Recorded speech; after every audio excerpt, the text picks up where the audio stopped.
dia, boa tarde ou boa noite, dependendo do momento em que estarão nos assistindo as pessoas, né? Depois a gente vai divulgar esse vídeo também nas outras plataformas do seguinte. E conversa hoje, então, é com o prefeito Marco Alba, prefeito de Gravataí, que encerra os seus 8 anos de mandato na próxima quinta, dia 31.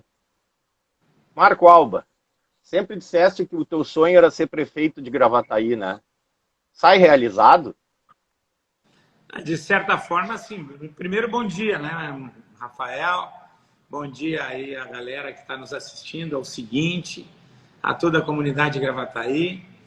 É uma alegria muito grande em poder conversar com todos e através da gentileza e do conhecimento e da experiência do Rafael, que é um dos grandes jornalistas aqui da cidade. Realizado em termos, né? A gente sempre, o ser humano da sua natureza, independentemente de atividade, ele sempre quer fazer mais, pelo menos aqueles que a gente tem como normais, né? Medianamente, a gente busca um desafio, encontra esse desafio, tem a oportunidade de exercê-lo e sempre há mais o que fazer. A gente tem certeza que fez o que era possível, fez muito mais até. Caiu aqui o bichinho. Opa, aí. É a experiência. Fez muito mais do que a gente imaginava, né, no sentido planejado, mas a gente sabe que a estrutura pública ela tem um tempo diferente do tempo das pessoas e do tempo real. Então, baseado nessa escala, nós fizemos muito mais do que normalmente é a média do que acontece. E a realização, ela parte da seguinte lógica, Rafael. Quando a gente muda a vida de uma pessoa, duas pessoas, algumas pessoas para melhor, já existe uma realização pessoal nisso, seja através do voluntariado, através da atividade privada, através da atividade pública. Nós transformamos seguramente a vida de centenas e até mais de milhares de pessoas para melhor. Então, é obrigação, está embutido na tarefa inerente ao cargo, mas esse é o objetivo, né? Tornar mais feliz a humanidade. E como é que se faz isso? Melhorando a vida dela, seja com serviços de qualidade ou obras que significativamente possam mudar a sua qualidade de vida enquanto individual e de forma coletiva. Então, nesse sentido, sim. Claro que tem muita coisa ainda para fazer. A gente disse isso durante o período de campanha, que a nossa marca é que nós mostramos que dá para fazer. Nós mostramos como fazer. Então, ainda tem muita coisa para fazer. O município, ele é pujante, a sua história é rica, há mais de 40 anos, mas ele tinha que trocar de patamar, trocar de degrau e a gestão pública procurar ficar do tamanho da riqueza da sua cidade, do setor privado que aqui presta serviços e produz a riqueza e de tantas outras atividades que fazem a nossa economia girar, o nosso município ser grande e que são os que contribuem para os cofres da prefeitura poder também fazer a sua obrigação, que é a entrega de serviços e obras para a nossa população. Então, nesse sentido, sim, mas dá para fazer mais. A gente tem um compromisso, o nosso projeto é esse, e o time trabalha com esta lógica também.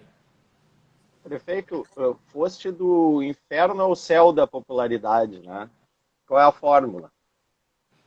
Não, eu não digo pela cultura do processo político em si, como ele é visto, tratado, e pela própria cultura da população de Gravataí, do Brasil, enfim, no aspecto de uma ansiedade, muito o que fazer. Então, o passivo do setor público com a sociedade é muito grande. De longo período, a segurança vem decaindo há mais de 30 anos. A saúde é um problema estrutural há mais de 40, 30 anos. Então, em virtude destes passivos, e a eleição por si só, ela gera uma expectativa quando as pessoas se apresentam às vezes de forma exagerada ou às vezes de forma real, enfim.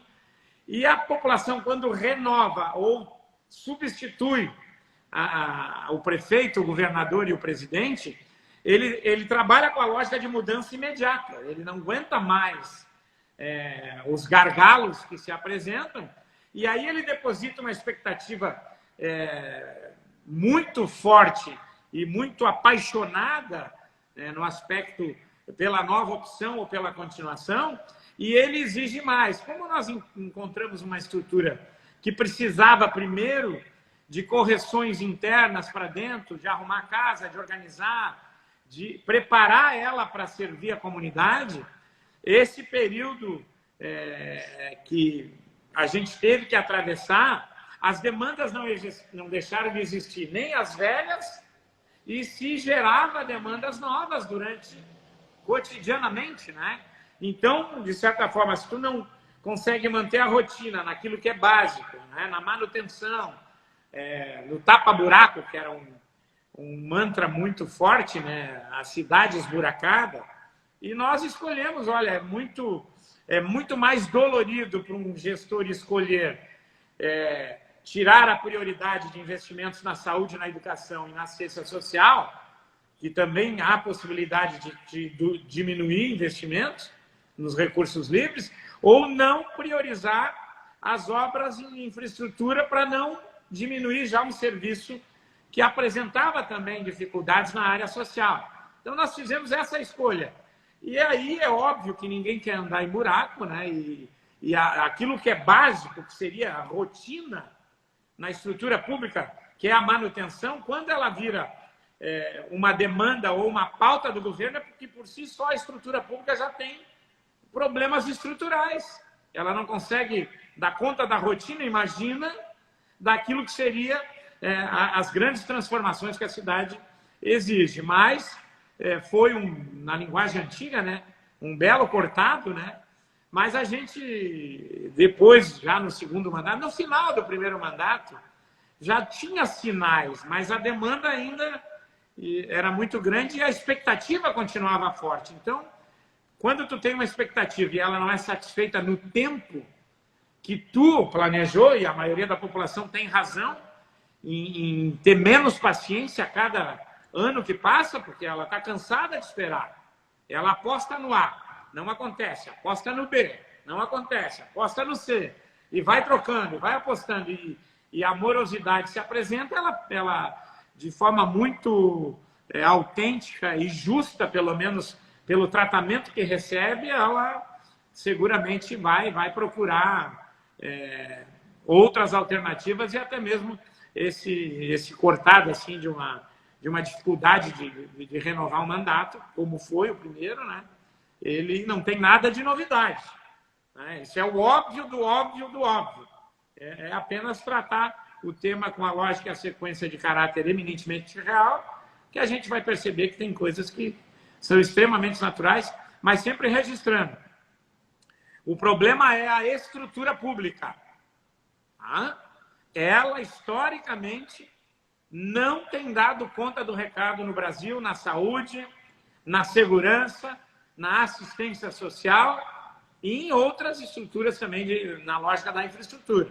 Então, quem imagina que pode entrar numa estrutura pública e dar uma guinada de uma hora para outra, vai ser refém ou escravo da mesma lógica que cria da insatisfação pela insatisfação, sem estabelecer ali os critérios que possam, evidentemente, combater esse marasmo e essa dificuldade do setor público.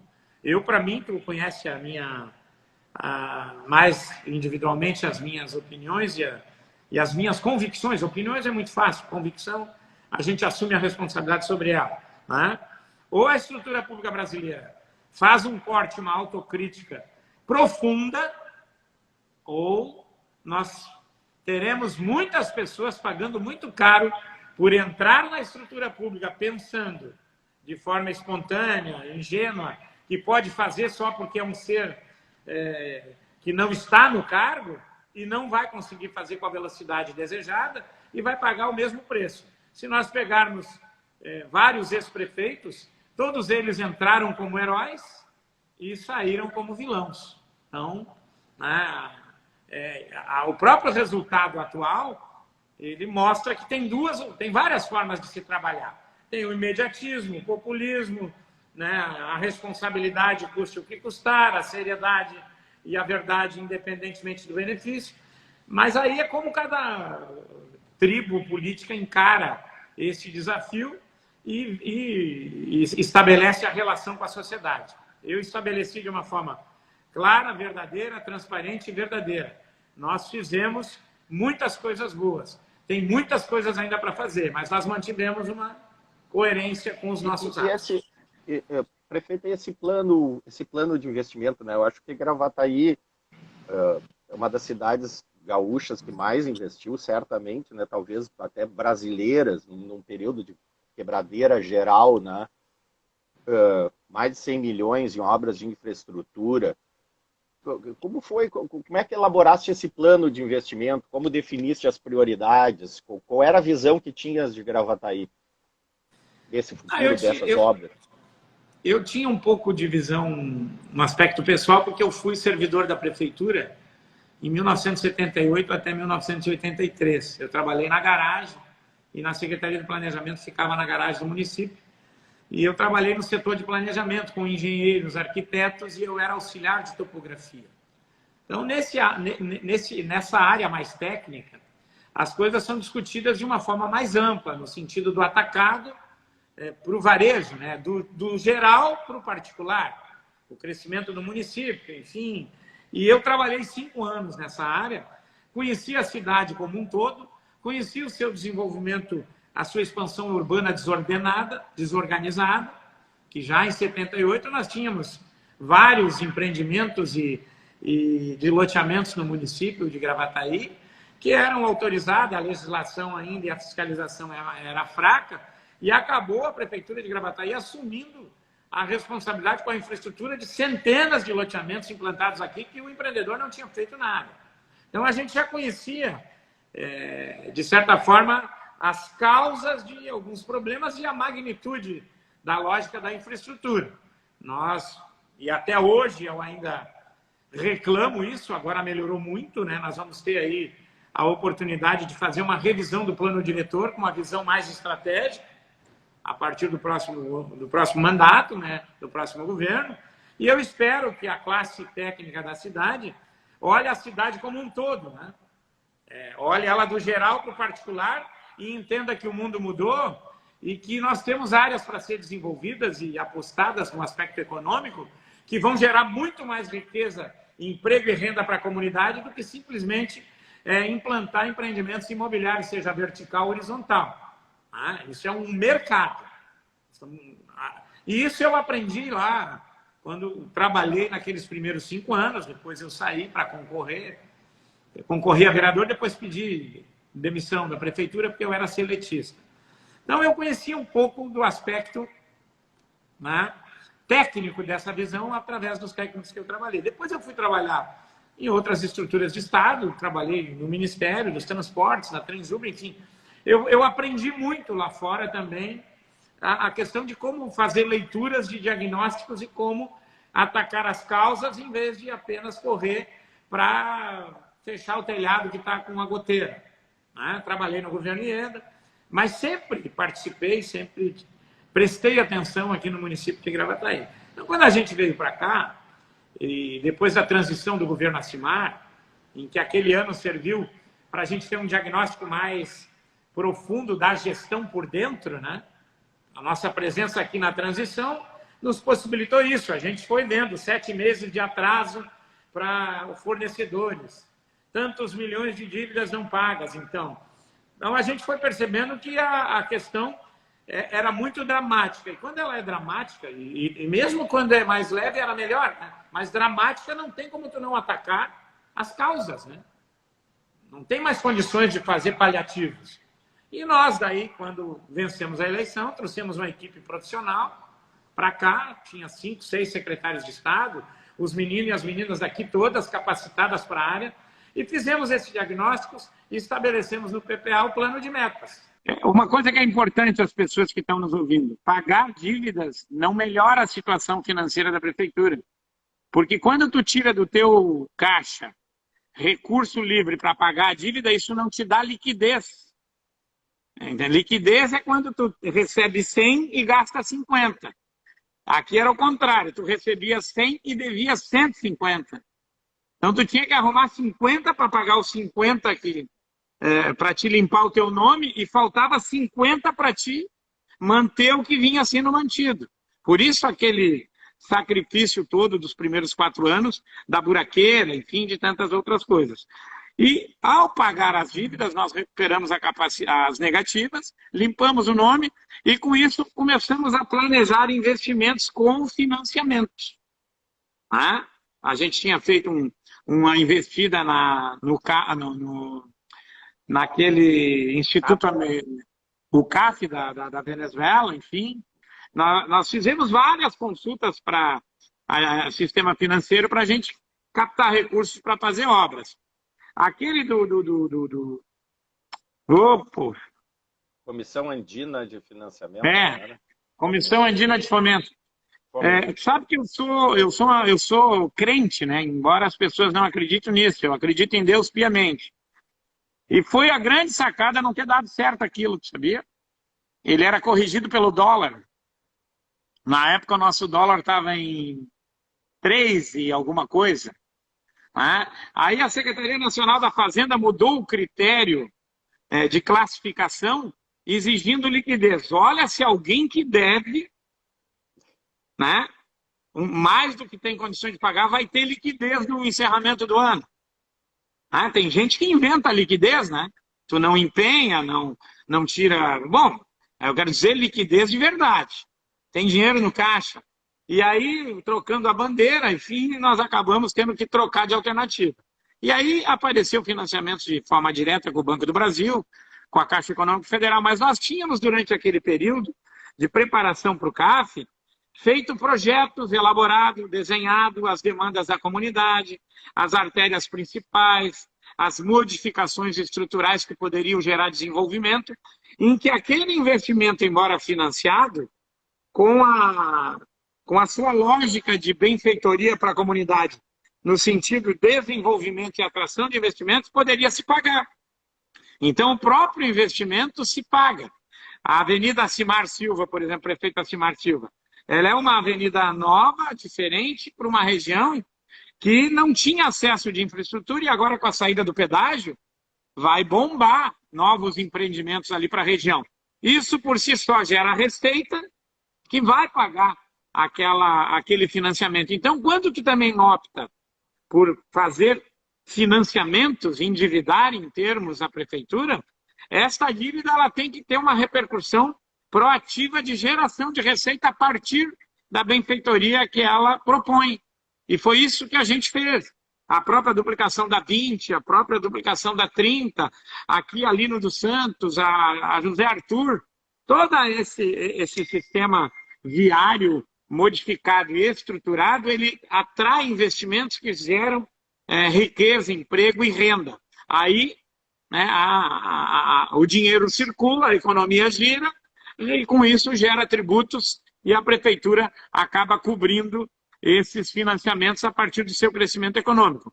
Prova disso, que e tinha um pouco da minha visão estratégica lá da aula de engenharia que eu trabalhei na Secretaria de Planejamento, quando começou aqui os primeiros grandes investimentos na cidade. E em cima desta lógica de investimentos, para te ter uma ideia, Rafael, quando nós pegamos a prefeitura, entramos aqui com a Acimar, o nosso endividamento era 62% em relação à receita corrente líquida.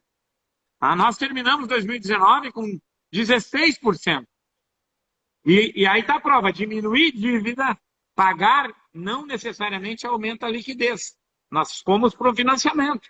Claro que com vários enxugamentos que a gente fez, de priorizar, de corrigir distorções internas na estrutura, na sua forma de trabalhar. Quando nós chegamos aqui, vou dar um dado, o veículo alugado com motorista era em torno de R$ 3.400. E o veículo locado sem motorista era R$ 2.800. Isso fazem 9 anos. Hoje nós pagamos pelo veículo sem motorista 900 e alguns reais. E com o motorista, R$ 1.400. Então, olha o trabalho de gestão que foi feito, né, parametrizando as despesas, vendo se ela realmente tinha um significado e se ela trazia algum retorno, porque a despesa que ela se consome em si mesmo, essa tem despesas assim, né? Mas tu tem que fazer e criar outros mecanismos para que despesas se tornem investimentos. E é isso que a gente fez. Então, esse plano, ele está desenhado aqui na nossa cabeça há muito tempo, mas foi construído a várias mãos. Nós trouxemos engenheiros capacitados para cá, com experiência já em área de rodovias, com experiência em expansão urbana, com experiência em mobilidade urbana. Então, tudo tem uma lógica de tornar aquela benfeitoria, aquela entrega em um investimento, não em uma despesa. Por isso a gente investiu, né, bastante significativamente na infraestrutura. Mas os maiores investimentos que nós fizemos, basta consultar o orçamento, foi em saúde e educação. Ultrapassa a casa do R$ 1 bilhão nos últimos 8 anos, o que nós fizemos em educação e o que nós fizemos em saúde. A educação é visível, né? O gradil, o uniforme, a patrulha escolar, as câmeras de vídeo monitoramento, o material escolar, o modelo pedagógico, a melhoria nas estruturas, fibra ótica em todas as escolas, tem os vigias em todas, a mudança agora do básico, que a gente vinculou numa lei municipal, que quando o piso nacional aumenta, como aqui há um limite de 10% que já foi encontrado, todos os níveis, os 7 níveis serão reajustados no mesmo padrão do piso nacional. Nós fizemos 2 UPAs, o Centro de Especialidades, trouxemos a Santa Casa para cá, que vai ser a grande diferença. Hoje ainda se debate sobre o modelo estrutural mais antigo da cidade, mas indo para também a lógica de gestão na saúde é importante. Gestão faz o dinheiro ser melhor aplicado e investido. Tá? Então, logo, logo, vocês vão ver uma nova emergência aqui na Santa Casa, 3 vezes ou 4 maiores do que aquela ali, para atender a nossa comunidade. Já estamos em tratativas, ontem mesmo tivemos reunião, e o prefeito eleito, Zafra, já está inteirado, né, nessa demanda. Tem a possibilidade de aumentar a hotelaria, e é somente através da Santa Casa que nós vamos conseguir fazer isso. O governo federal não vai investir aqui, o governo do estado não vai construir hospital, e a Santa Casa, que é uma das melhores administradoras de saúde do país, tem condições, com colaboração da comunidade e uma gestão que priorize, de buscar desafios que são inimagináveis hoje e que daqui 5 anos, tá, nós vamos estar celebrando. Então, é uma gestão que olha o todo, que olha como combater os problemas, buscando lá, nas suas causas, a solução, né, para que ele se torne traga um resultado perene, contínuo, e que ao decorrer da passagem do tempo vai melhorando. Então, as nossas obras têm esse objetivo, elas têm endereço, tá? Tem o valor na transparência, tem o endereço onde ele foi aplicado, não são precatórios da ordem de 300 milhões que nós pagamos, né, que foram, né, diluindo-se em ações judiciais por incompetência de gestores anteriores, alguns perdidos por decurso de prazo, outros perdidos por falta de defesa e outros por nenhuma argumentação. E uma indústriazinha trabalhista aqui dentro que não se justifica. Tá? Olha, tu tem uma ação trabalhista lá na década de 80 e tu não corrigiu aquela rotina errada até 2020? Tá? Então, essas correções têm que ser feitas, e estas correções nós fizemos, muitas delas. Tem muita correção ainda a ser feita na estrutura pública, mas é aquilo que eu disse antes, para a obra, para a infraestrutura e até para a gestão internamente, nós mostramos que dá para fazer, tem como fazer, é preciso fazer, mas tem que ter grupos e organizações, equipes formatadas com a coragem de fazer esse enfrentamento, ficando ao lado da comunidade de verdade, não apenas na tribuna, no microfone ou com uma bela oratória, porque quanto pior para alguns é melhor, né? Que daí tu pode ter o assunto para reclamar. Nós procuramos eliminando, né? Como eliminamos de 125 pontos de alagamentos graves na cidade, nós eliminamos mais de 110, né? Com obras também estruturais, né? Às vezes é uma limpeza lá na área de banhado, na área de banhado do rio, em onde escoa para lá, se lá está assoreado, não adianta fazer a limpeza aqui no arroio, que ele chega lá e é represado. Então, né, vamos para coisas mais estruturantes, e foi isso que a gente aprendeu a fazer com a experiência que adquiriu, com os profissionais que aqui estiveram, e no setor público não tem mais vaga para se fazer experiência, tá? Para testar. Ou tem tamanho, ou tem conhecimento, sabe fazer e executar, ou é um modelo velho disfarçado de coisa nova a partir de um episódio, 2, 3, que é comum, né? Se tu entrar ali no hospital, atende lá na UPA, aqui atende mais de 300 pessoas por dia. É óbvio que tem insatisfação e é óbvio que às vezes não está a contento do que poderia. A demanda é muito maior que a capacidade do hospital de atender. Não tem como o hospital com 126 leitos atender uma cidade que precisa de 800 leitos. Então, né, com a razão, com a racionalidade, se a gente quer realmente encontrar a solução, ela tem que ser através da transparência e da verdade acima de tudo. E aí, dificuldades não faltam, vai ter sempre. Eu listei 10 desafios para o prefeito eleito, o Zafalon. Uma das questões é a fila nas creches, né? Essa foi uma das dificuldades que o governo enfrentou, né? Inclusive teve aquele apontamento do Tribunal de Contas. O que aconteceu? Não, ali, na verdade, nós entramos numa gelada, né, Rafael? Aquele programa do governo federal, Pró-Infância, ele, por um determinado momento, ele ofereceu aos municípios, porque era a grande demanda do país, né, uma tecnologia inovadora. Então, ele habilitou uma ata de registro lá, fez a empresa, ele habilitou, ele fez a concorrência, enfim, ele cadastrou e cabia aos municípios contratar. O programa era ótimo, como nós fomos ver aqui, fomos em Viamão, olhamos a creche e, opa, em 6 meses. Tu imagina tu fazer 6 creches em 6 meses. Tá? E tem 2 elementos aí. O programa era do governo federal, mas nós contratamos porque era a ata de registro do governo. Os repasses do governo federal, eles são repassados a partir da medição. Hoje, com as obras financiadas, uma medição é feita e entregue no município na segunda-feira. Na sexta-feira, a empresa recebe. Numa obra do governo do estado, do governo federal via Caixa, eles te entregam a medição aqui, tu manda para a Caixa, daqui 30 dias a Caixa começa a analisar, daqui 60 envia para o governo federal e daqui 60 dias eles pagam, certo? A gente acredita que essa empresa, né, ela, para ganhar a licitação, enfim, ela errou no sistema de logística, da distribuição para o Brasil todo. Ela dividiu por regiões. E ela não deve ter feito ali o cálculo adequado da logística. E aí chegou já no início do processo, nós tínhamos 5, 6 creches aqui em andamento, e em todo o Rio Grande do Sul tinha 230 e 240. Então, imagina todos fazendo a mesma montagem, e como é que tu distribui? Eles pensaram que iam fazer uma central, e de repente tudo sairia daí. Não, eles tiveram que se descentralizar.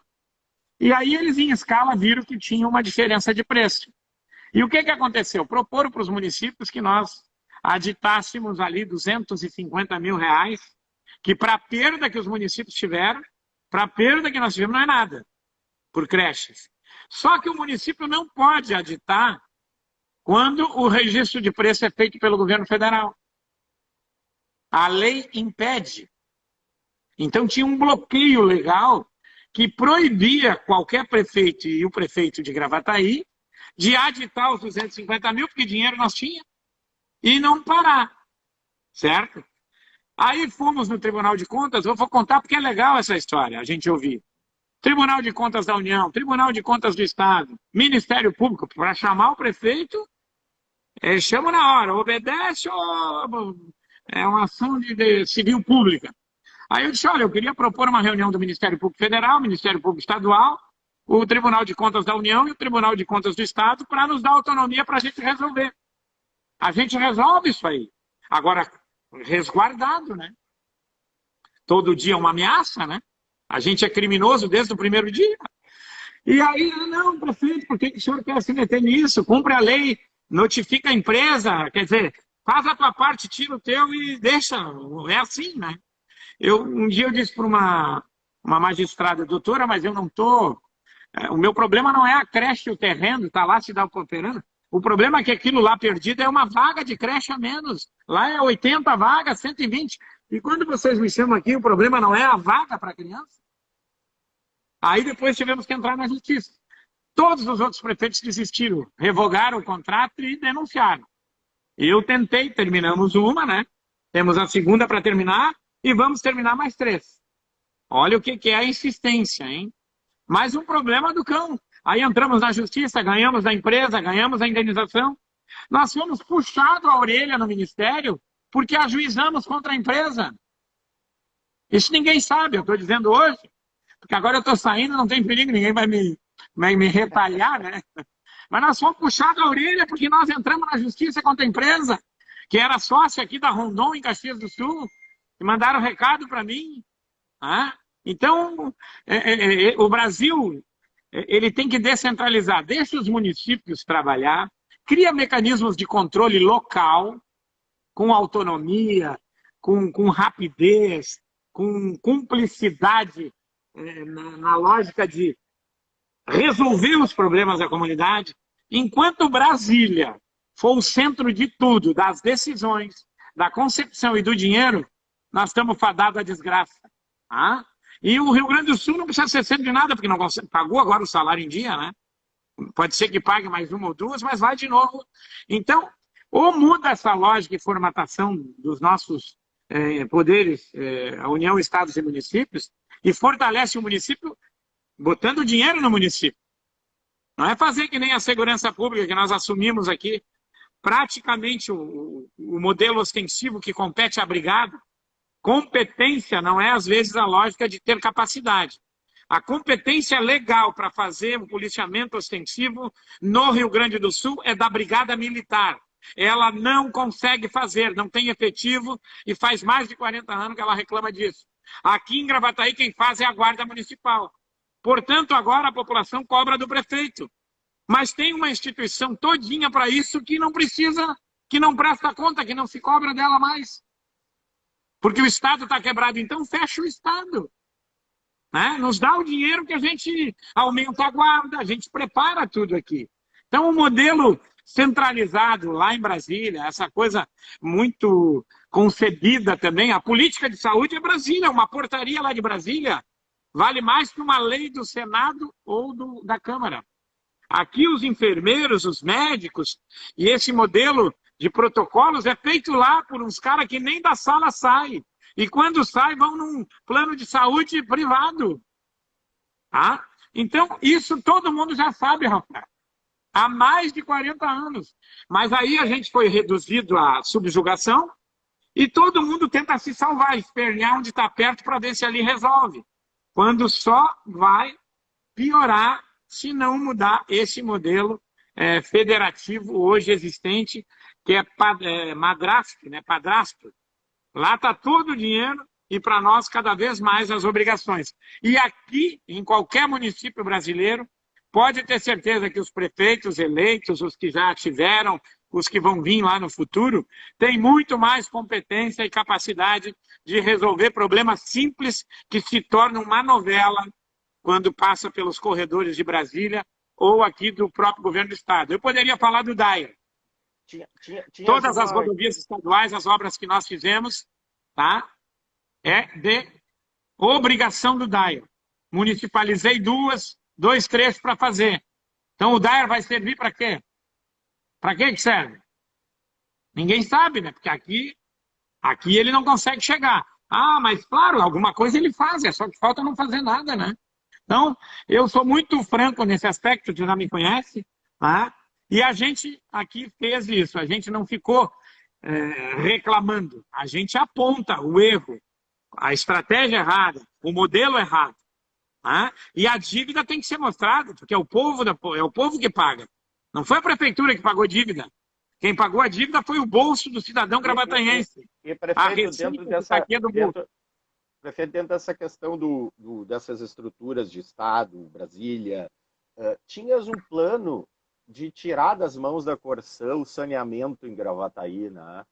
Por que não deu certo e acreditas que com a PPP agora, parceria público-privada, Gravataí vai parar de sofrer com a constante falta de água, está lá na rabeira? Vai. Com a falta de água talvez não, porque essa ficou com a Corsã. Ah? Mas vamos lá. Por que nós desistimos da PPP? Nós trabalhamos por 2 anos aqui a modulagem, certo?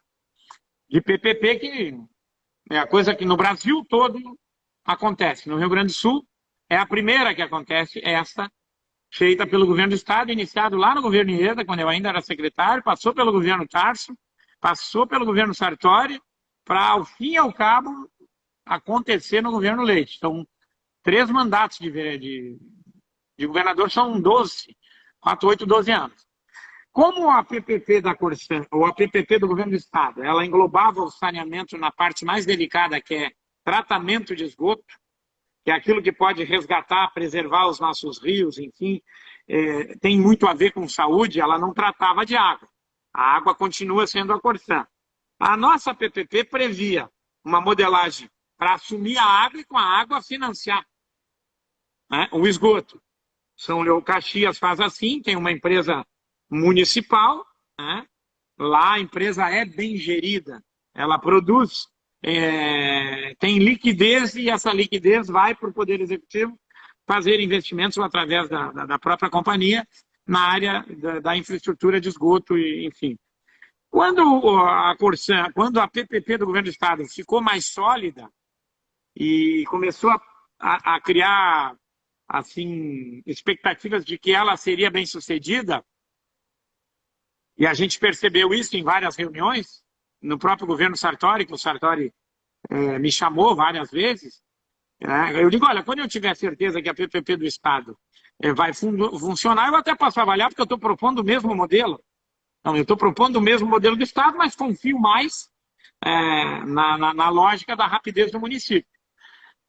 Como a PPP do governo do Estado começou, ela passou por uma via sacra, meu irmão, do Tribunal de Contas e de dezenas e centenas de idealistas, né?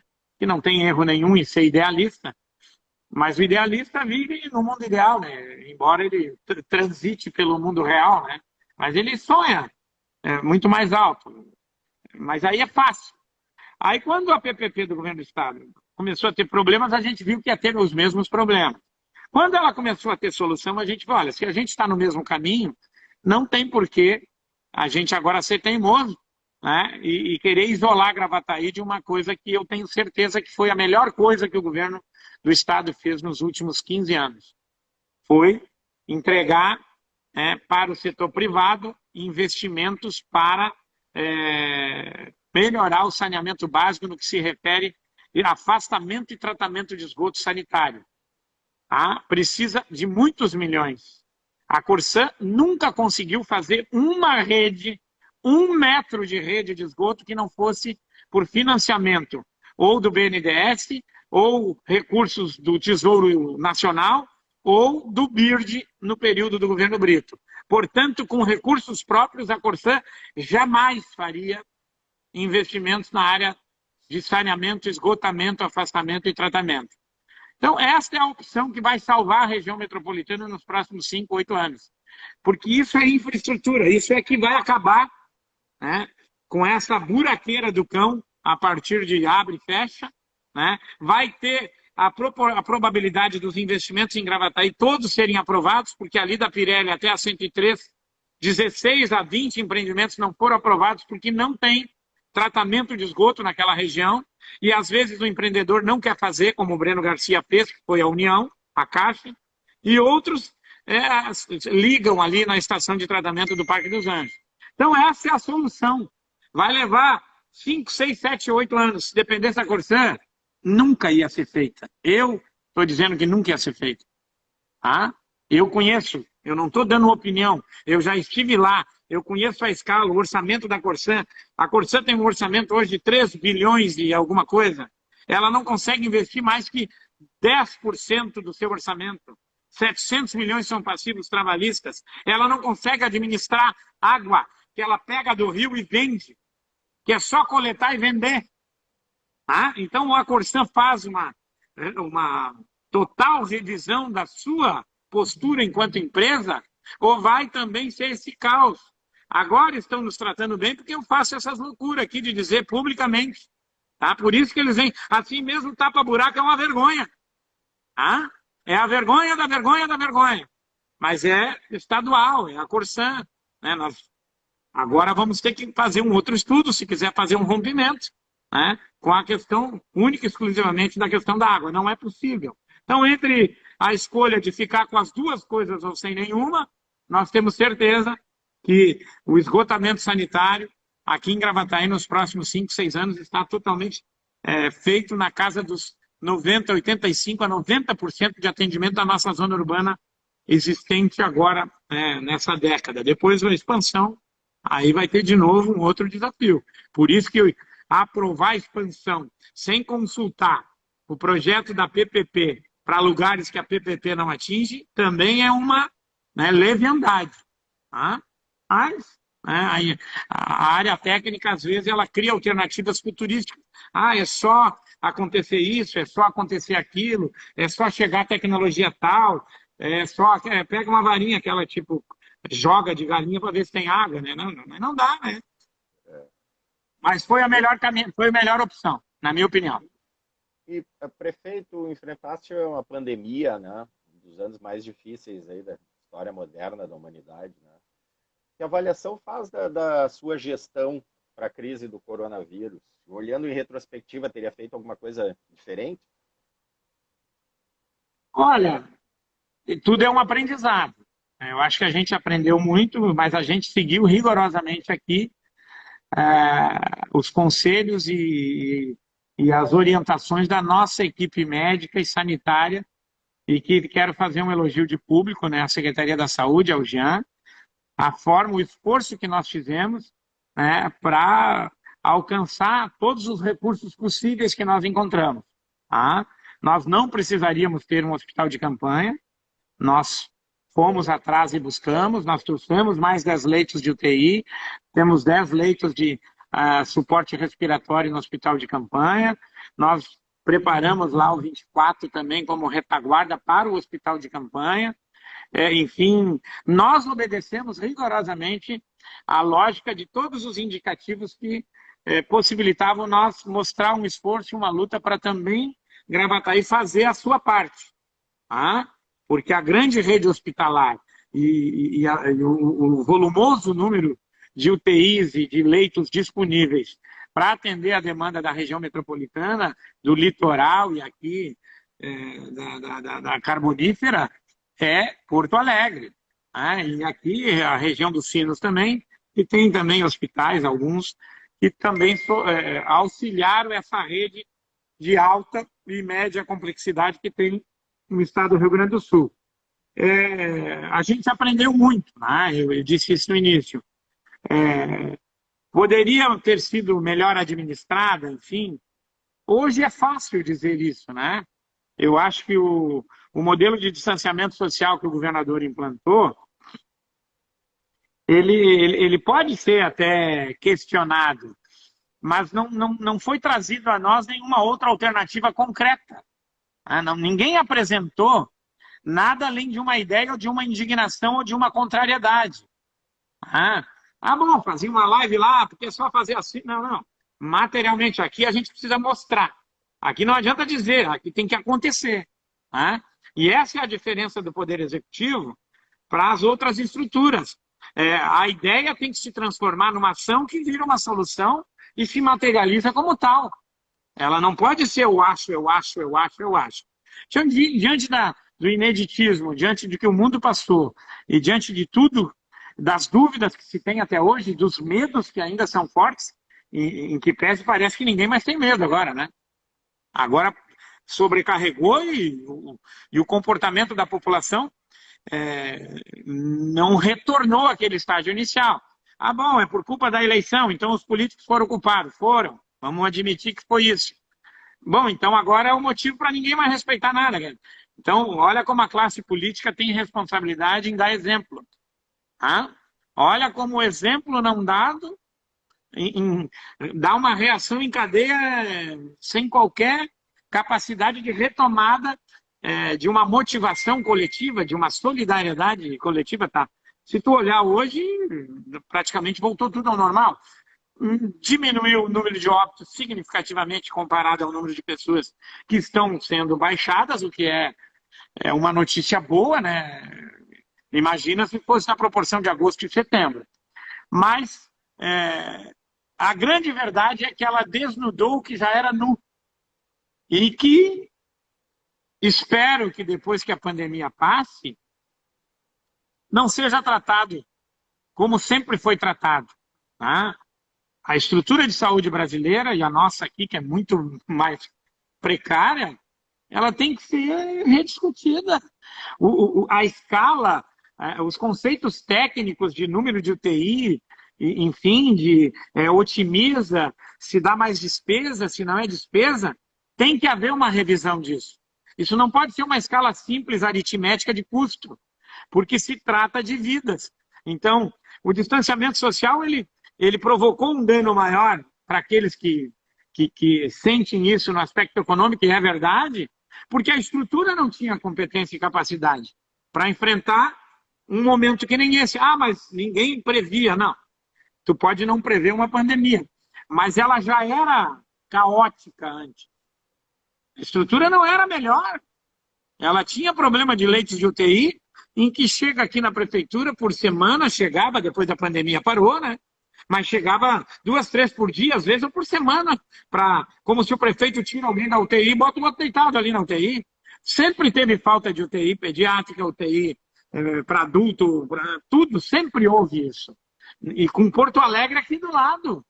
Então, na verdade, ela nos assustou porque nós enxergamos o pânico olhando para si, né?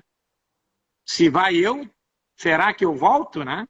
Então, explodiu aquela sensação de pânico e até de solidariedade. Agora, e aí é um juízo de valor pessoal, desculpem a todos que pensarem diferente, eu não estou nem falando como prefeito. Agora eu estou falando como Marco Alba e prefeito, então. Não tem como sair do cargo antes do dia 31. Agora eu sinto assim, não é um relaxamento, baixamos a guarda total. Quer dizer, a estrutura continua aquela que não funcionava, que não funcionou e que não vai funcionar. Então não tem motivo para a gente baixar a guarda. Baixa do pânico do vírus, que dá para ver um arrefecimento, embora uma multiplicação de contágio significativa, mas letalidade diferente, já é em tese, um alívio, né? Perder vidas ninguém quer. Mas a estrutura em si olha, não mudou nada. Tanto é que desativação de leitos de UTI em Porto Alegre já tinham sido praticamente todas feitas. Entendeu? Então, esse sentimento e essa conscientização nós temos que ter, para depois, né, volta alguma coisa. Não, o mundo é racional. Se a gente quer enfrentar as questões de ordem estruturante, tem que ser com a racionalidade. Com a paixão a gente tem que ter para ter coragem de fazer o enfrentamento. Pode ser apaixonado por desafio meio doido, também é bom. Eu sou apaixonado para apontar, denunciar, reclamar, questionar e cobrar. Isso é a coisa mais fácil do mundo. Tem que ser apaixonado para ir lá e meter o dedo na ferida e contrariar a lógica. Bom,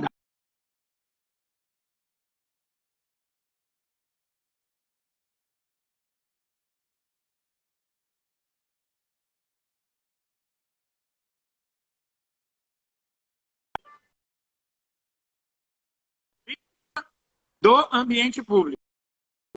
É assim, para mim é para mim, né? Eu acho isso é a coisa mais fácil do mundo. Prefeito, muita gente fala o Marco aumentou o meu IPTU. É justo isso? Não, não é. Ele sabe, até este que diz isso, sabe que é injusto. Nós fizemos um georreferenciamento que apenas identificou edificações não cadastradas. Ou seja, aquelas que foram feitas sem planta, sem pagar o INSS, sem pagar o engenheiro, sem tirar autorização, sem nada. Tá? Então, ela não constava no cadastro. Como é que a gente sempre usa o termo, a justiça fiscal e o tributo só diminui quando todos pagam. O tributo é caro porque aqueles que pagam rotineiramente acabam pagando pelos que rotineiramente não pagam. Né? Que é uma equação bem simples. E foi isso que nós fizemos. Nós cadastramos, constatamos por um georreferenciamento, fotografia de um sobrevoo, todas as áreas edificadas no município que não constavam no cadastro da prefeitura. O preço do metro e a UFM sempre foi a mesma lá da lei aprovada em 1900 alguma coisa que eu nem me lembro o ano, 97, se eu não me engano. Agora, quem diz isso, né, eu poderia dizer também que é um sonegador que foi descoberto. Né? Sonegava, não pagava, não existia aquela metragem. Então, nesse aspecto de justiça fiscal, nós cobramos de quem devia. E faço aqui uma colocação. O Tribunal de Contas me levou livre, já que gosto muito de falar no Tribunal de Contas, né? Era para mim cobrar 5 anos retroativos. A dívida ativa, quando ela é constatada, ela retroage 5 anos. A não ser que algum provasse que aquela edificação não tivesse os 5 anos. Que como não tem planta, não tem autorização, não tem nada, também é uma discussão inócua, que daqui a pouco vai virar só conflito. Então, nós deveríamos ter cobrado mais 4 anos retroativos. Tá? Isso também é justiça fiscal e nós não fizemos essa cobrança em respeito à comunidade, porque ela acostumou, né? Quem tinha obras aqui, a metragem partiu, saiu de 6 milhões de metros quadrados, Rafael, para 14 milhões de metros quadrados. Eram 6 para 14, 8 milhões de metros quadrados sonegados, não registrados, não declarados, não pedido autorização para ser feito. Então não existe, aumentamos o IPTU. Quem diz isso, falta com a verdade, e se for alguém esclarecido e com conhecimento jurídico ou agente público, é desleal e mentiroso. Prefeito, pagasse os salários em dia sempre, né? O que parece que deixou de ser uma obrigação, né?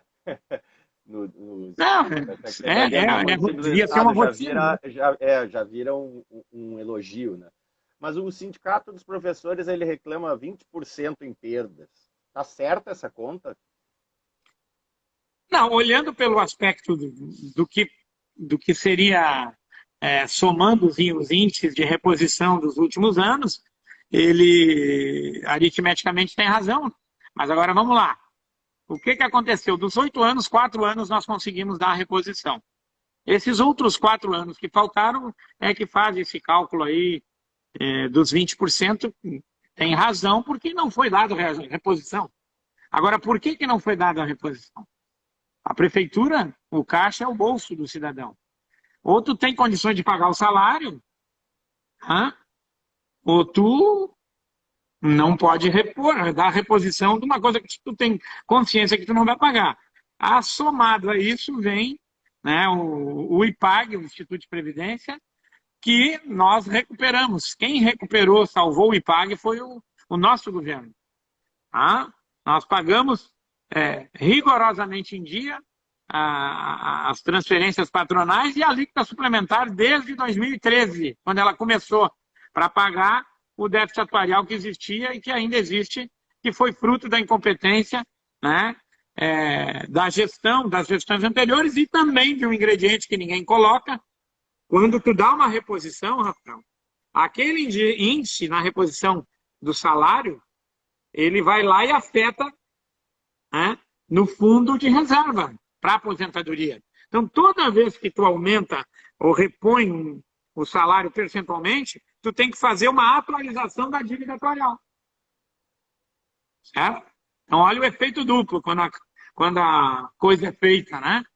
Então, o que nós fizemos? Para pagar a dívida atuarial, para pagar o déficit atuarial, que começou em 13,5, foi para 7, foi para 11, agora vai para 26,7 o ano que vem, que é em torno de 80, 70 milhões de reais, nós tirávamos do mesmo caixa e ia para a mesma pessoa. Nós estamos deixando de dar a reposição, mas estamos garantindo a aposentadoria. E esse caixa é único. E o beneficiado é o mesmo.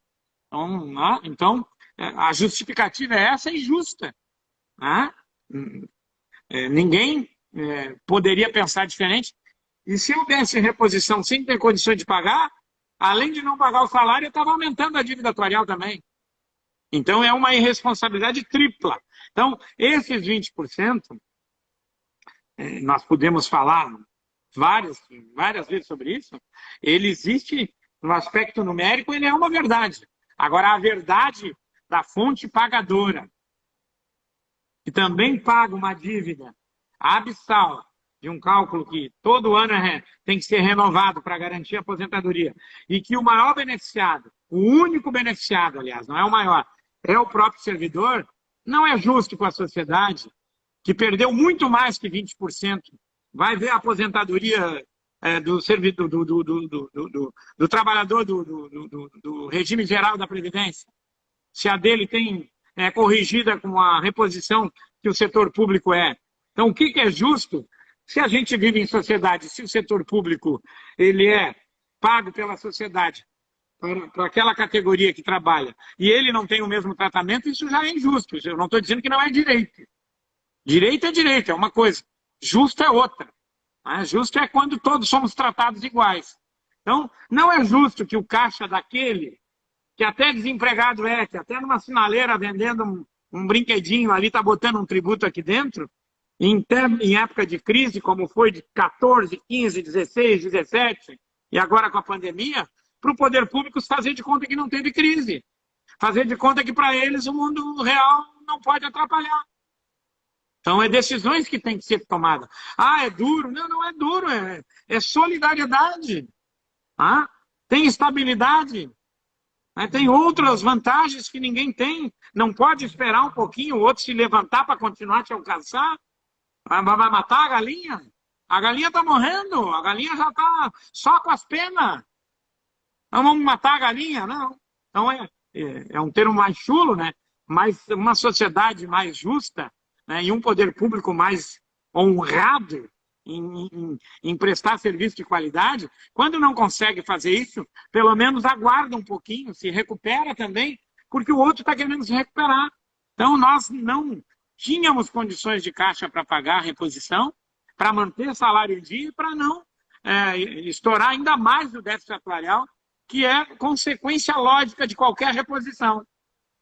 Então, não tinha como o Caixa fazer isso e cumprir isso. E por isso não foi dado. Como é que vai ser discutido daqui para frente? Olha, se não discutirem a reforma da Previdência, daqui para frente vai ficar tão perto, vai ficar tão perto daqui para frente que depois, bom, não sou eu porque eu saio amanhã, não sou eu porque daqui 2 anos eu posso sair se não me pegar, mas está contribuindo para daqui 4, 5, daqui a pouco. Nada disso poder acontecer mais.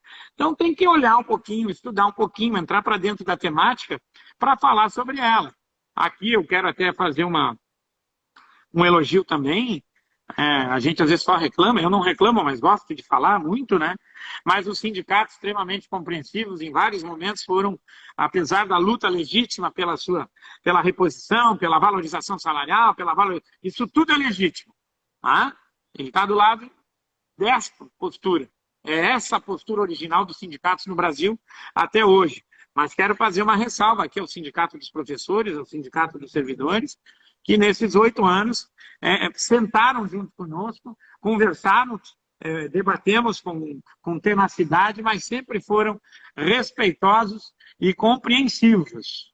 O grito está certo, mas a postura aqui no vamos ver, era uma postura decente, uma postura correta e de muita responsabilidade com a cidade. Então, por isso, quero aqui estender os agradecimentos aos sindicatos. Fizemos aqui aquela transição do Instituto de Previdência que tinha assistência, em que criamos o ISEG, que é o Instituto de Assistência aos Servidores, né? Está ali inteiro, em pé, né? Elaborado a 4 mãos, os sindicatos e o governo, com premissas estratégicas do governo e premissas estratégicas usadas pelo sindicato. Houve uma mudança, mas mostrou que se a gente fizer junto com racionalidade, seriedade, transparência e mostrar os cálculos, mostrar as equações para aqueles que são os beneficiados ou os que se acham prejudicados, a situação pode melhorar. Aquilo ali é um belo exemplo de como a gente pode pautar temas tão polêmicos que integram os servidores e o governo.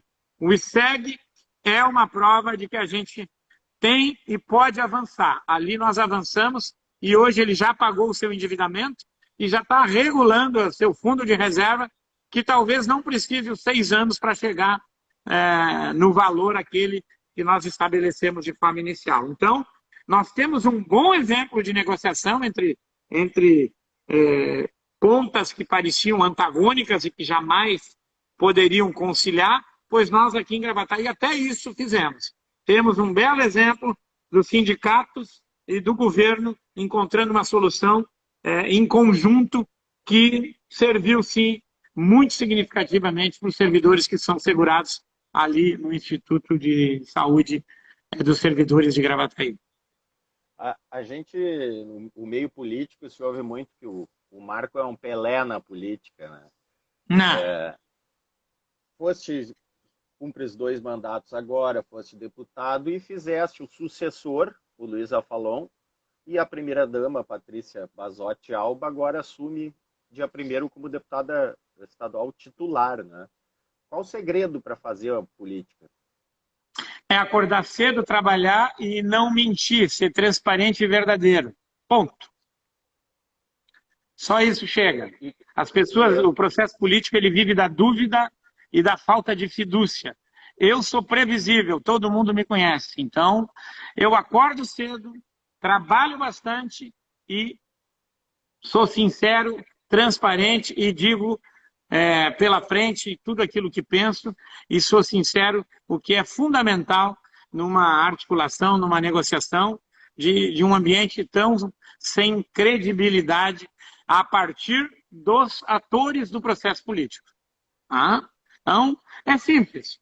Acorda cedo, trabalha e seja sincero, autêntico e não como às vezes me rotulam, né? Que também não vem o caso aqui discutir. Hoje ainda disse isso para um menino aí, muito jovem, que eu tenho certeza que vai ser uma grande surpresa aí no processo político da nossa cidade. Dedicação, isso é missão, isso não é emprego, não é trabalho. Fazer política é uma missão, é servir a comunidade. E aí tem que ter dedicação que nem o padre tem, que nem os voluntários da ação social têm, que nem as pessoas abnegadas. Aí pode até demorar, né? Porque aquilo que exige sacrifícios ou renúncias de todos, geralmente é mais demorado, mas tem depois mais durabilidade e mais reconhecimento. É mais difícil, demora mais, mas é mais seguro e mais tranquilo depois.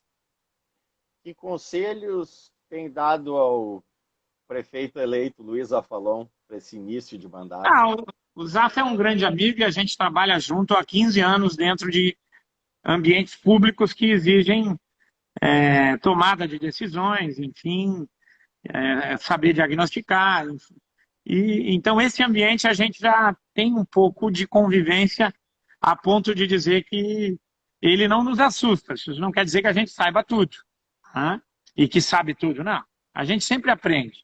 A idade e o tempo faz a gente apenas, às vezes, saber antecipadamente onde pode doer mais, né? E como nós temos uma estratégia, um plano instalado aqui, que ele se traduz na gestão responsável e transparente, com capacidade e competência, ele se fundamenta nas lógicas básicas, conhecer, aprofundar, ter a opinião técnica e fazer a escolha adequada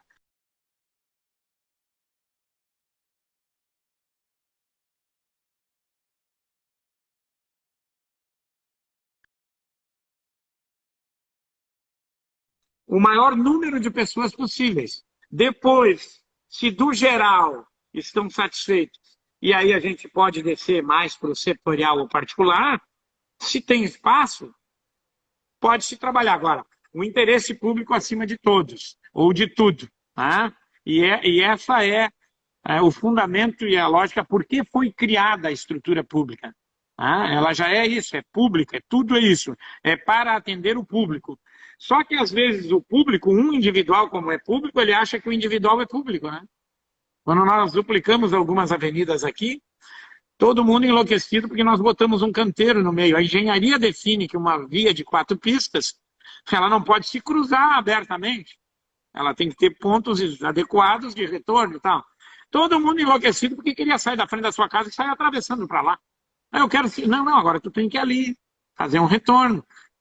Em qualquer estrutura civilizada de mobilidade urbana, tu anda às vezes 1, 2, 3, 4 quilômetros para fazer um retorno. Aqui o cara quer pular o canteiro. Né? Então o público, aquele que tu te acha o público, né? Não, tu é um membro do público. Né? Tu é um cidadão que faz parte de todo o conjunto. Mas às vezes as pessoas confundem o público, aquilo que é um desejo individual, com a lógica que atende à demanda. Né? Vamos lá, trazer para Centenário. Passam 20 mil veículos ali. Tu tem que atender a lógica da demanda maior, né? Nós fizemos uma mudança em uma rua, não vou contar onde, em que a gente inverteu a ponta da rua por uma questão de caixa de trânsito. Aquela fila que se forma, né, para passar a sinaleira. A caixa era 500 metros. Não, 500 metros vai virar 1000, né? Aí tu faz lá uma modificação, cria uma quadra inteira de uma metragem Y e faz as 3 pistas de saída, tu diminui ela para 150 carros. E atravessa 3 por vez. Ah? Perdi um amigo, né? Me ligou, o que tu tá pensando? Tu veio aqui na minha rua e mudou. Eu disse, onde é que é a tua rua? Daí ele me deu o nome, eu disse, não, essa é da prefeitura. A tua eu não sei qual é. Então, essas brincadeiras que eu digo, às vezes, com muita naturalidade, é um horror, né? A minha rua, não é minha rua. Não é minha rua. Né? Qual é a utilidade? Ela é o quê? O significado? Ela é uma via estratégica? Ela é uma... Como é que se diz? Uma artéria? É uma vicinal? É uma síntese? Não é assim que se administra a partir da demanda. Claro que as demandas têm que ser consideradas, mas a partir disso tu traça uma lógica média que possa atender e olhar o todo, né? Então, o Zafra tem essa convicção, a equipe, ela basicamente, ela se mantém um percentual bastante significativo, e se nós fizemos isso até agora, estabeleceu-se o nosso comportamento a partir do caixa, né, que é o regime de caixa, autoriza a despesa. Bom, diminui o endividamento, busca financiamento. Vamos tentar melhorar o desenvolvimento econômico, gerar mais emprego e renda para atrair investimentos para aumentar nossas receitas próprias. Aí nós começamos a ter liquidez para fazer investimentos com recursos próprios. Nós estamos abrindo essa guarda. Ficou provado que dá. E esse caminho está certo. Gestão responsável, né, e transparente, com o arcabouço técnico, né, com a equipe técnica, com bastante conteúdo, com bastante aprofundamento, com bastante argumento, traz para a mesa e ali a gente filtra a entrega ou a solução que deve ser feita aqui, beneficia o maior número de pessoas possíveis. É assim que a gente trabalhou e tenho certeza que essa equipe que vai, junto com o Zafra, continuar esse modelo, né? É um novo governo, mas que tem a sua referência num modelo aprovado pelas urnas, né? E pela população. Eu agora posso falar, depois da eleição, né? Nós fizemos uma pesquisa agora, o partido, sobre o governo e a sua imagem, enfim, como é que isso, como é que aquilo, e nós estamos com os indicadores entre ótimo, bom, acima de 55%, e o mediano nós vamos a 85%. Tá? Então, também tem essa. Isso gera uma grande expectativa para um ano que vai receber todas as consequências, né, da pandemia e da crise econômica. O ano que vem é um ano difícil, tão parecido com 2017 quanto com 2013. né? 16, 17. Então é preciso, a vantagem da nossa equipe qual é? Nós passamos pela crise de 13 e 14 com o caixa arrebentado, 7 meses de atraso e 480 milhões de dívida. Depois nós passamos 15, 16 e 17 com a crise econômica, com a GM fechando o terceiro turno, diminuindo a sua atividade econômica de 7 bilhões e meio para 4 bilhões e 800. Depois veio a pandemia. Então, se tem alguém que sabe passar por crise também, é a nossa equipe. Então, se vem mais crise por aí, não se preocupe que esse time que está aqui, olha, ninguém passou tanta crise nesse aspecto financeiro e fiscal e de recursos do que o município de Gravataí, e nós mostramos que também sabemos passar por crise. Aliás, a nossa especialidade é passar por crise. Depois a gente fez entregas importantes que deram, né, um reconhecimento a todo esse esforço, que foi um esforço da equipe, que eu quero aqui aproveitar que tu está no ar também, eu junto contigo, agradecer aos senhores secretários, secretárias, todos que serviram durante o meu governo, fazer um agradecimento especial, né, à base de governo, a importância da sustentação política, né, os grandes avanços do governo de Gravataí, eles foram sustentados por uma base política que fez mudanças estruturais na legislação vigente. Tá? As grandes modificações de Gravataí foram alterações das leis municipais que privilegiavam, que atrapalhavam e que trancavam o desenvolvimento da cidade. Então, isso prova que o Poder Legislativo, o foco dele é elaborar ou modificar leis que atrapalham a sociedade ou que prejudicam a sociedade, que é o que o nosso Congresso Nacional faz muito tempo que não faz pelo Brasil. Prefeito, a Câmara aprovou o parecer do Tribunal de Contas rejeitando as contas de 2017. Conseguiste uma suspensão liminar do processo, né? E que ponto está isso? Corres algum risco de ficar inelegível? Vamos lá primeiro para a reprovação. Até fica meio engraçado dizer uma coisa dessa, né? Mas foi por falta de apresentação de argumentos. Enfim, abre-se prazo para ir lá explicar por que isso atrasou um dia lá a apresentação dos relatórios. Olha, foi o sistema. Então, enfim, acabou não acontecendo e minhas contas foram rejeitadas, a prestação de contas, por falta de esclarecimentos. Não há nenhuma rejeição fundamentada em crime, em desvio de recurso, em dolo ou desrespeito à legislação que imputasse algum crime de prejuízo ao erário. Foi muito mais erros de forma do que propriamente o que ninguém quer e que às vezes acaba sendo confundido, algum dano, algum prejuízo, algum crime cometido. Não há isso e o próprio parecer mostrou isso para os senhores vereadores. A Câmara tem autonomia para aprovar ou reprovar. Ela pode aprovar o relatório contra e pode negar o relatório aprovando as contas. Então, o fórum adequado, em última instância, se as minhas contas viessem aprovadas, a mesma Câmara poderia votar contra. Então, o fórum adequado final de julgamento é a Câmara.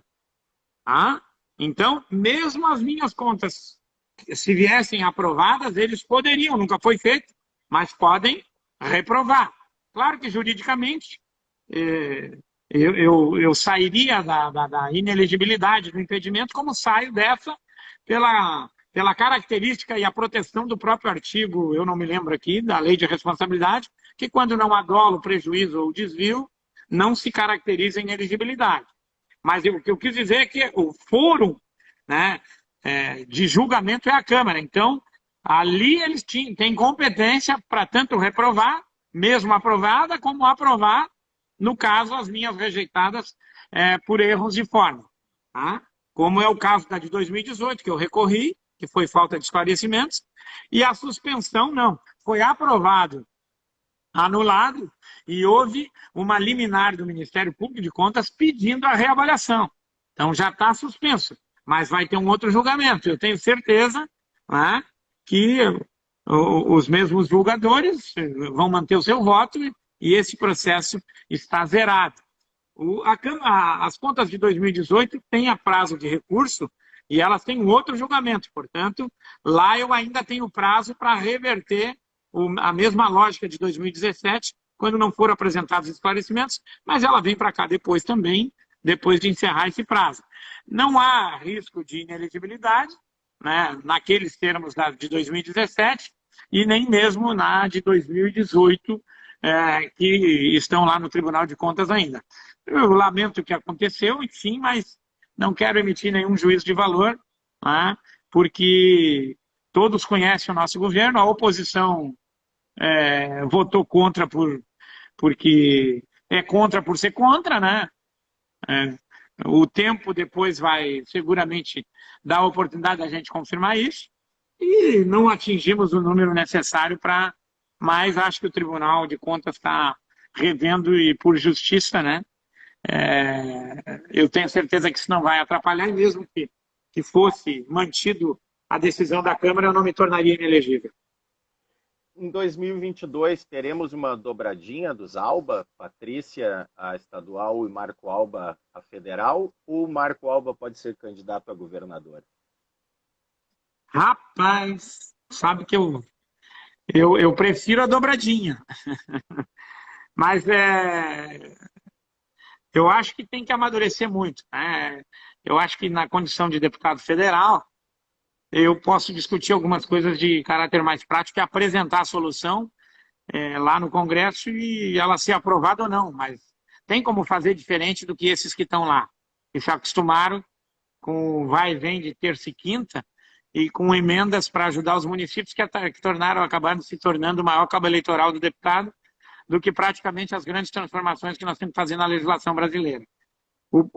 As grandes dificuldades desse país e as questões sociais, essas desigualdades e outras tantas contradições no direito penal, enfim, em qualquer área temática da sociedade, naqueles códigos que regulamentam, o problema são estas leis ultrapassadas, inadequadas e totalmente fora da realidade do dia a dia do mundo de hoje. Ou é a fresta da lei, ou é a omissão da lei, ou é o privilégio da lei, ou é a lei beneficiando diretamente meia dúzia. Esse é o problema. O que sustenta todas as nossas dificuldades é o arcabouço jurídico, a legislação vigente. E só tem um meio de mudar isso, é lá no Congresso Nacional. O Código Penal tem 60 anos. Tu acha admissível que alguém que mata uma criança de 5 anos, vamos botar 7, 12, até onde ela não tem condições de se defender, e criança vai mais de 12, 13, enfim. Mas vamos fazer uma coisa mais apelativa, que daí pode ser que as pessoas raciocinem com a lógica que a gente quer dar. Uma criança de 4, 3 anos no berço, tu acha que alguém matar uma criança, isso é lógico? Esse cara está impune, está solto? Não ir direto para a cadeia até o julgamento? Tem coisinhas básicas. É normal um motorista que vive embriagado, que matou alguém, não ir preso, tem que ir direto para a cadeia. Tá bom, fica lá 3 meses. Eu duvido que não mude. O problema é a impunidade na primeira. Né? Quando começa a medida corretiva, na medida certa, no tempo certo. Nós estamos atrasados nisso tudo. Eu acho que na Câmara a gente tem mais oportunidade disso. Agora, o governo do Estado, eu não vou dizer que se esse trem passar, daqui a pouco eu até não me atrevo, eu não me acho. Eu acho que fazer enfrentamento aos desafios. Agora, o governo do Estado exige muito mais, né? Ali a corporação é muito maior, os interesses são maiores. Aqui a gente fez. Aqui, na verdade, a resistência do quadro dos servidores e de alguns outros setores foi muito mais pelas experiências antigas. Eles não acreditavam que nós tínhamos vindo para cá para melhorar a estrutura, para valorizar, para reformar. Nós não viemos aqui para saber quem votou em nós, quem é que era de esquerda, direita. Eu nunca visitei uma secretaria e nunca aceitei ninguém vir aqui me dizer que o João, que votou no PT, não gosta de ti, mas eu não estou aqui para medir João, eu estou aqui para medir metas. Aqui a gente media os resultados e as metas, as tarefas a serem cumpridas e não as pessoas. Claro que quando as pessoas não estão atendendo a contento, aí tu tem que criar condições para isso ser avaliado, ou se restabelecer uma relação que motive-as, né? Ou as punições necessárias se aquilo era uma atitude dolosa, o que eu não acredito. Mas aqui, até nós chegarmos, havia este medo. E eu tenho certeza que a votação do Zafra tem muito a ver com servidores públicos da área da educação e do quadro que conhecem a nossa forma de trabalhar. Nós não andamos aqui procurando, perseguindo ninguém. Nós estamos aqui procurando a excelência do serviço. Nós nem conhecemos quase, tem 5.500 funcionários. Se nós conhecemos ou transitamos no máximo com 1.000, 2.000 pessoas. Ah? Então, aqui a resistência também existia por esse medo do ambiente político, que é permanente, pela desconfiança do comportamento. Geralmente o processo político se instala para a próxima eleição, né? Apropria-se da máquina pública e governa para a próxima eleição. Nós não fizemos isso, tanto é que perdemos a primeira. Né? Então, o nosso comportamento enquanto vontade de mudar para melhor, e às vezes temos a solução, outras vezes alguém pode nos trazer, ele foi um dos grandes motivos também pela vitória do Zafra. Então vamos lá para o governo do Estado. É muito mais estruturada as resistências. Precisa de uma conscientização coletiva da Assembleia Legislativa, dos próprios servidores. O quadro do Estado é muito mais setorizado, tem plano de carreira por categorias, várias categorias, quer dizer, o que é o plano de carreira dividido setorial?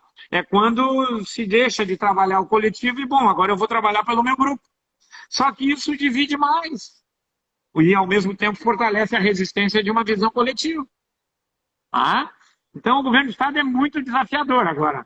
Acho que tem tempo para isso, né? Mas o meu maior problema é com o meu partido, né? Que eu acho que está na hora de sair do governo do Estado.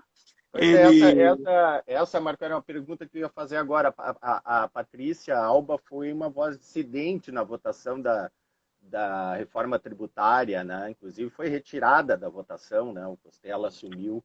Tu defende que o MDB saia do governo Leite, tivesse aquele embate com o governador, né? Na questão do tchau Mercado Livre, né? E é verdade que nunca foste recebido por ele, mesmo tendo pedido audiência sobre a pandemia. Dá para acreditar?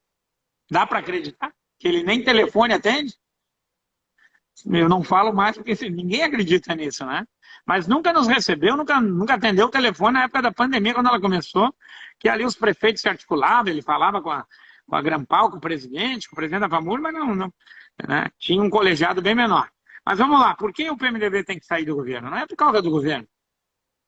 Teve lá, eu acho que o primeiro ano, o segundo ano, um partido que governou por 4 vezes, que conhece as dificuldades do Estado. Nós estamos com o Estado quebrado desde o governo Brito. O Estado não se levantou, nunca se levantou. Ele empatou. No governo Ieda, no governo Brito, respira, né? Sobe na piscina e busca e vai para baixo. Então, não dá para ser irresponsável. Então, o primeiro ano nós fomos extremamente parceiros, não precisa ter cargo no governo, né, para te ser responsável pela estrutura ou pelo governo do Estado. Nós vamos para o terceiro ano.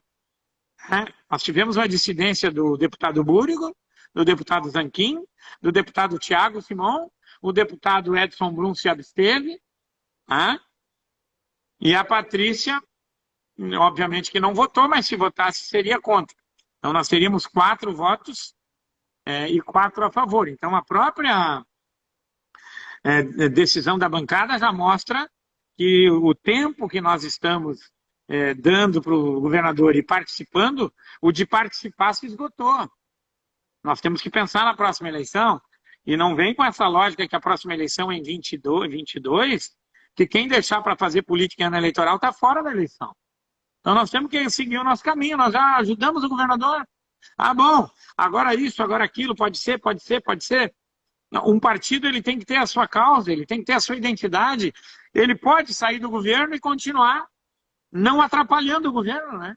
Pode ajudar o governo, mas ele não pode, se ele quer, evidentemente, disputar o Palácio Piratini para nós voltarmos para lá para implantarmos, reafirmarmos as nossas políticas de compromisso com o Estado do Rio Grande do Sul, que o Sartori estava certo, que o Rigoto estava certo, que o Brito lá desempenhou muito bem, nós temos que ter um trabalho, tá, interno, orgânico, de construção da rede, porque a próxima eleição não vai ser fácil para ninguém, muito menos para o MDB. Tá? Então é nessa lógica, não é uma lógica contra o governador, contra o governador Eduardo Leite. Eu tenho respeito pelo governador, acho que ele é uma pessoa competente, acho que é muito esclarecido, acho que tem muito conteúdo e capacidade, mas faltou experiência e faltou estofo em tamanho. Era muito jovem, com todo respeito, não é nada contra a juventude, mas esse ano ele foi para trás da telinha do computador e administrou única e exclusivamente a pandemia. Nós aqui administramos a pandemia e continuamos fazendo todas as outras tarefas que tinham que ser feitas. Então, não vai mais concorrer, quis se cacifar, fez uma reforma, não fez reforma. Ele não propôs nenhuma reforma estrutural que não aumentasse tributo, ou que aonde aumentasse mostrasse aonde diminuiu, para até pela lei de responsabilidade compensar, abre mão, mas ou cria uma receita nova a partir de alguma coisa diferente, ou de venda de ativos, que isso é histórico também, mas eu acho que ele perdeu a chance de aproveitar aqueles 40 votos que ele teve lá no primeiro ano, e na virada para o segundo. Ali era a hora de fazer o grande embate com a população gaúcha e enfrentar outros problemas que tinham que ser enfrentados. O Mercado Livre, o governador ficou sabendo quando eu fiz a live. Pela reação dele, está claro. Ele nem se dava conta. O secretário de adjunto da Fazenda dele, por acaso, é o mesmo que mandou a fora embora no governo Olívio. Então estava lá no escaninho, mas depois ele resolveu, para a rede de shoppings e tal. Bom, tem problema? Não acredito que tem problema com Gravataí. Não duvido que ele não pessoalize. Eu tentei cobrar dele 2 vezes quando ele veio aqui na GM. A escola de 2º grau lá no Breno, que até hoje não tem um tijolo do governo do estado. O asfalto e a rótula até o Breno, que até hoje o governo do estado não cumpriu a sua promessa escrita e assinada. E ele sequer deu retorno. Então o governador tem muito mais dívida com o município do que comigo. A 118 é uma vergonha ali, a entrada do distrito. Nós fizemos um projeto com sinalização semafórica. Eles copiaram o projeto e não botaram a sinaleira por birra. Vai ali na hora do pique, agora é pior do que era antes. Então, se ele tem esse tipo de sentimento, espero que não tenha, não é para o tamanho de um governador. Se tem, ele menos tamanho ainda tem para ser governador. Mas é um menino inteligente, mas não tinha o tempo de maturidade ainda para executar as tarefas de governador. Na campanha foi muito bem. A campanha vendeu tudo como a facilidade, era ele sentar e o Rio Grande avançar. Infelizmente, ou ele não levantou da cadeira, ou não era verdade. E não é tão simples assim fazer modificações estruturais numa estrutura pública, o que é verdade. Não é simples. Ele não conseguiu porque não é simples. Não é querer. Não basta um individualmente querer. Tem que construir as condições para isso. Aqui em Gravataí nós construímos. Ele construiu em parte e depois não conseguiu mais o mesmo sucesso nos primeiros 16 meses, alguma coisa assim. Vai tirar férias agora ou a paixão pela política não deixa? As minhas férias é andar pelo Rio Grande agora para voltar a reencontrar os meus amigos quando eu era deputado estadual. Então, de férias eu vou me alimentar e me divertir na política. Vou viajar bastante. Eu fiz um bom trabalho quando eu fui deputado estadual. No último mandato, então, fiz 82 mil votos, conheço centenas e dezenas de vereadores e prefeitos. Fiz um movimento em 2010, se tu lembrares, uma chapa de oposição ao partido, só eu e o deputado Capuani e prefeitos do interior, e nós fizemos 40% dos votos. A galera está com muita saudade. A galera, política é emoção, para quem quer mudar, tentar mudar, enfrentar, não brigar. ou querer derrubar, ou desfazer. É ir lá e mexer para fazer mudar aquilo para melhor, não destruir para pior. E eu tenho essa característica aí na militância do MDB, então vai ser muito divertido, né? Porque alguns acham que eu vou sair porque eu quero ser governador. Outros acham que eu vou viajar porque eu quero ser deputado federal. É óbvio que a Patrícia vai estar junto, agora ela é a deputada, eu vou na carona de motorista, né? Mas, na verdade, eu vou para fazer a vida vibrar como ela tem que ser todos os dias da existência de qualquer um, seja político ou não. A vida tem que ter um sentido e ela tem que ter um significado. E o significado é tu que dá para ela, não é o vizinho. Né? Não é o colega, nem o psicólogo e nem o doutor. Quem dá significado para a sua própria existência é a própria pessoa. Claro, precisa de ajuda, aí tem recursos para isso. Mas essa vibração, que nem o esportista, eu tenho, outros tantos têm, isso tem que estar presente diariamente. Se é só quando tu está no cargo, ué, então é pelo cargo, né? Então eu vou andar. Tem lá um novo resort lá em Machadinho, que eu quando fui lá, aquelas piscinas térmicas lá, né, são bacanas, mas era bem simples. Agora vi esses dias aquele comediante do Rio Grande do Sul, que ela imita um alemão, uma alemoa, casa-mãe, a mãe dele, como é que é o nome? O Badinho. Vocês viram a propaganda do Badinho? Esse lá, nesse resort, eu quero ir lá conhecer. Eu não vou nem me hospedar porque não tenho o tamanho para ele. Mas vou visitar todos os amigos que eu tenho no PMDB para nós avaliar que tipo, medianamente sentir, qual é o sentimento da base do partido no interior, e aí eu vou me posicionar. Não vou fazer nada antecipado. Eu tinha uma nota até para votação, não me expus, porque a Patrícia é deputada, e a Patrícia, deputada, tem autonomia, enfim, ela vai fazer de acordo com as convicções dela. A única colaboração que eu vou participar é depois, e ela é uma pessoa extremamente esclarecida e tem posição e convicção. Depois que ela me conta, eu digo, olha, vamos potencializar sim.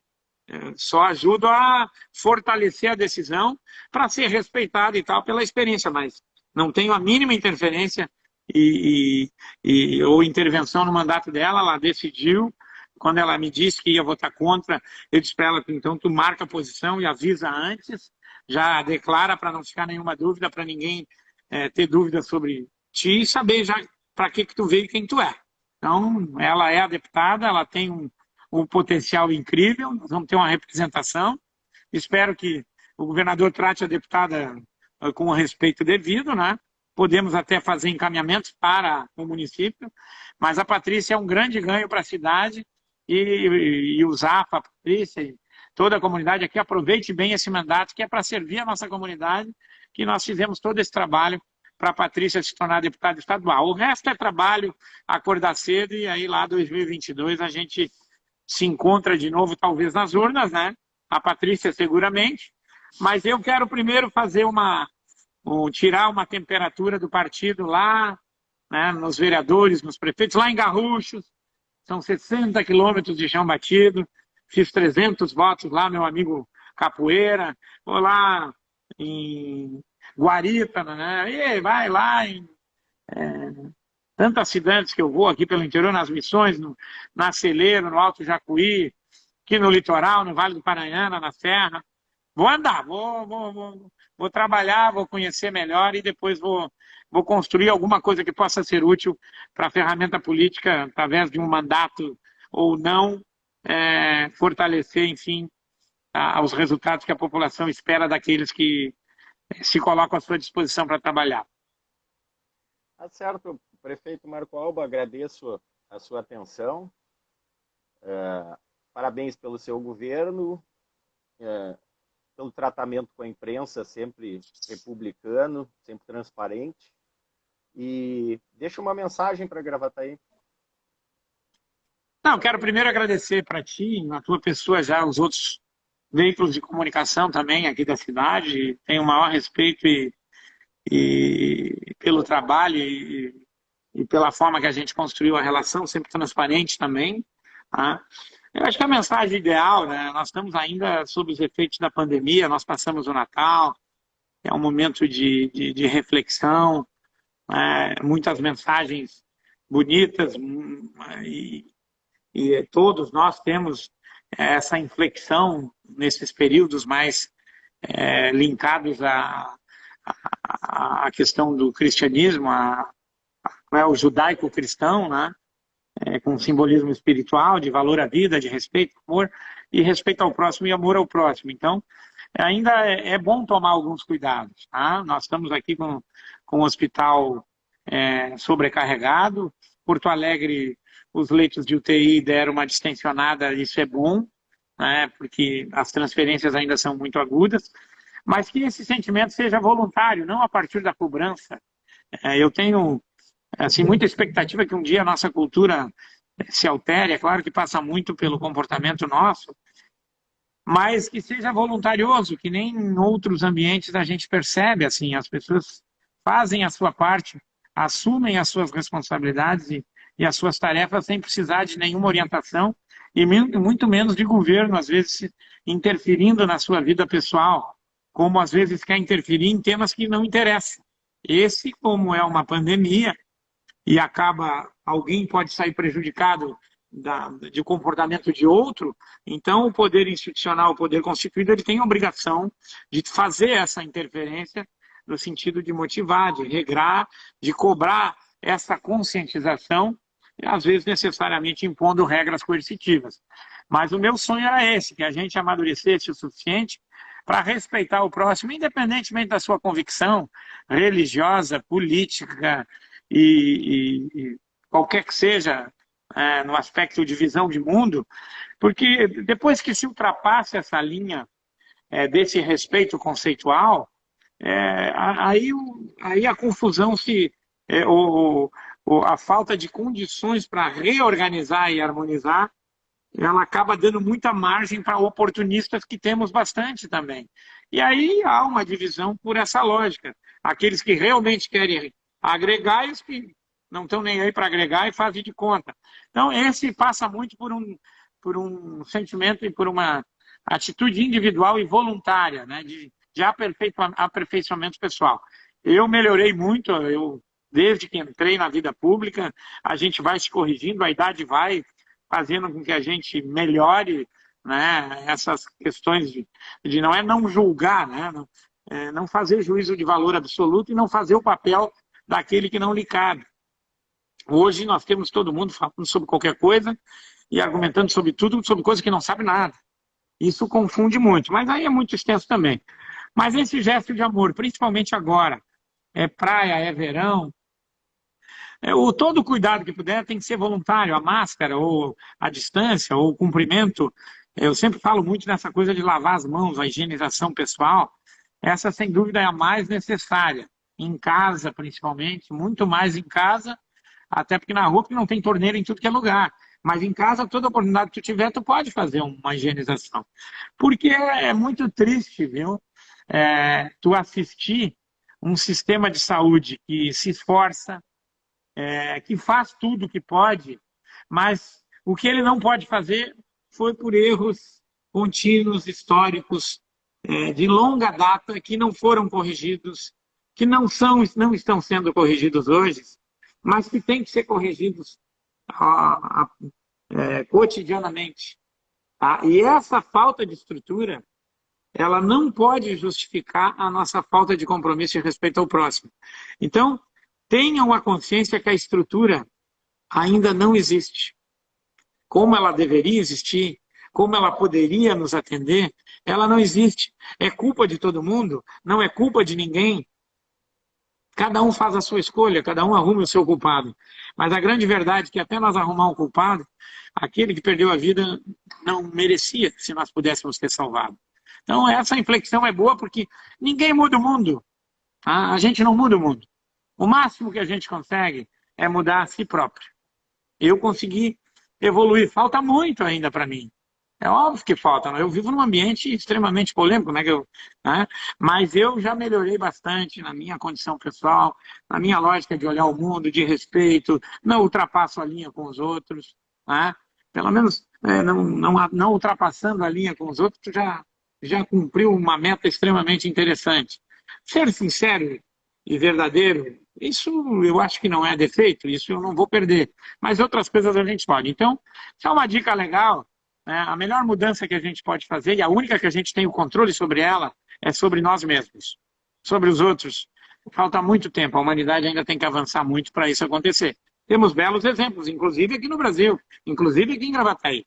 Tem, se nós procurar nas pessoas do setor da população como um todo, voluntariosos que estão lá se dedicando, tem centenas e milhares. Eu estou me referindo a esse ambiente mais polêmico, que é a estrutura pública e a sua relação com a sociedade, a sua obrigação de fazer e a sua incapacidade de entregar, e o setor privado também, que tem seus interesses e as suas lógicas, que também merece algumas revisões. Não estou me referindo à cidadania, aquela plena daquelas pessoas que voluntariamente se dedicam, coisa que às vezes nós no poder público não fazemos 10% do que essas pessoas fazem. Então, se tem uma mensagem é essa: amor ao próximo de verdade. Sentir é agir assim. Às vezes só isso é o suficiente. E que 2021 nós tenhamos aí capacidade de entender que vai ser um ano difícil para todo o Brasil, para todos os prefeitos, para todos os governadores, e que é mais um ano daqueles que nós vamos enfrentar.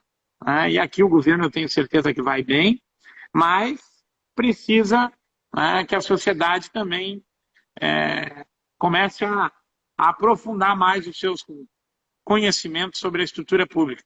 Entrar para dentro dela, entender por que ela funciona, por que ela não funciona, porque é uma burocracia, é um emaranhado de leis que botam regras no prefeito e até nos servidores.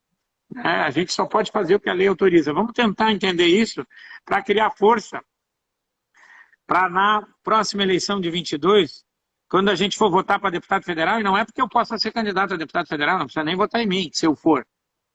Mas é lá que está a solução, viu? É o Congresso que diz para esse país o que pode mudar esse país para melhor. E faz mais de 40 anos que eu conheço o Congresso, tem muitas pessoas boas lá, mas o Congresso, como um todo, no contexto geral, nos baseamos pelo Código Penal. Faz 60 anos que não muda absolutamente nada significativo. Então, ou mudam as regras, ou mudam as leis que protegem essas regras, ou a gente faz mudanças de verdade, que mude o comportamento, que mude a lei, ou não é mudança, é adaptação, ou é troca de pessoas. Às vezes, trocar as pessoas não significa mudar. Mudar as pessoas também não significa trocar o modelo. Então, é essa maluquice aí que nós temos que ir amadurecendo para se encaixar nela, para servir para o coletivo e não apenas para si próprio. Que Deus abençoe a todos, que ele seja muito bem, sempre louvado, Rafael. Obrigado aí, que Deus te ilumine. A Covid está tudo bem? Tudo bem, tudo tranquilo. Tudo tranquilo, passou o susto? Passou. Então, vamos lá. Um abraço, obrigado. É o seguinte, um abraço para o Roberto e um abraço na comunidade de Gravataí também. Um ótimo ano novo e seguimos em frente. Cada dia um novo dia, começa todo o amanhecer, é um novo começo. Vamos juntos. Grande abraço.